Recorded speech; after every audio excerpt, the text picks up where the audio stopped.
Hello everybody, welcome back to Aeromotive. You know, the functionality on an automobile, convenience, comfort are all increasing.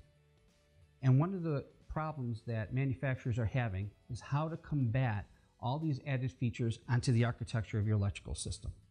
And one of the things that they're combating is the number of wires. There's an interesting stat here. There are over 2,000 wires on an automobile now. Well, looking for ways to reduce the number of circuits, and we're eliminating hard switches, on-off switches, which is leading us into multiplexing, which is one wire used to communicate several different functions. Well, now we've accomplished that, what can we do to save some weight? So we begin to reduce the size of the wire. And wow, have we done a good job of that. It's gone from 22 to 28 gauge. And that is extremely small. Well, what kind of impact is that having on us in the repair business? Well, let's break it down a little bit. The OEMs know that these systems do need to be repaired. It's inevitable. So they have developed specifications that allow us to successfully repair the damaged circuit to a condition where it won't interfere with its ability to transfer current. And an interesting note, when you consider the circuits that are starting to be placed into the architecture of the electrical system, the average is 1 amp draw. That's 1 amp per circuit draw.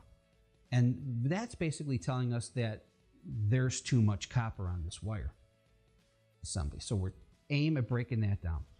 So they did. They're getting it down to 22, 28 gauge. And now let's take a look at some features or functions that we have to think about when we're in the field. First thing is, if we want to go in there and cut it and strip it, well, we need to be aware whether we nick it or not. And one of the most important tools that you're going to have in your box is going to be a 10x magnifying glass. Extremely important. Look at the specification here. This spec calls out the inspection magnification for various gauge wires. And as you can see, as the wire gauge got smaller, the magnification got larger. Makes sense, right? Well, another thing that has to be considered is not only how do we inspect it, but also how much damage can it sustain. So look at this chart.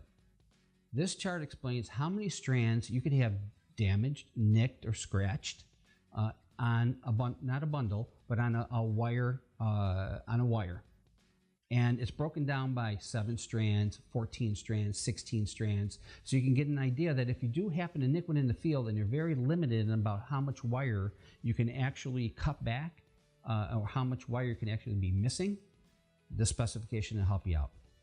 So keep these two specifications in mind, right? The magnification level needed to inspect the wire, and of course the number of strands that could be damaged. This should be able to help you avoid any problems when it comes to current flow on that wire.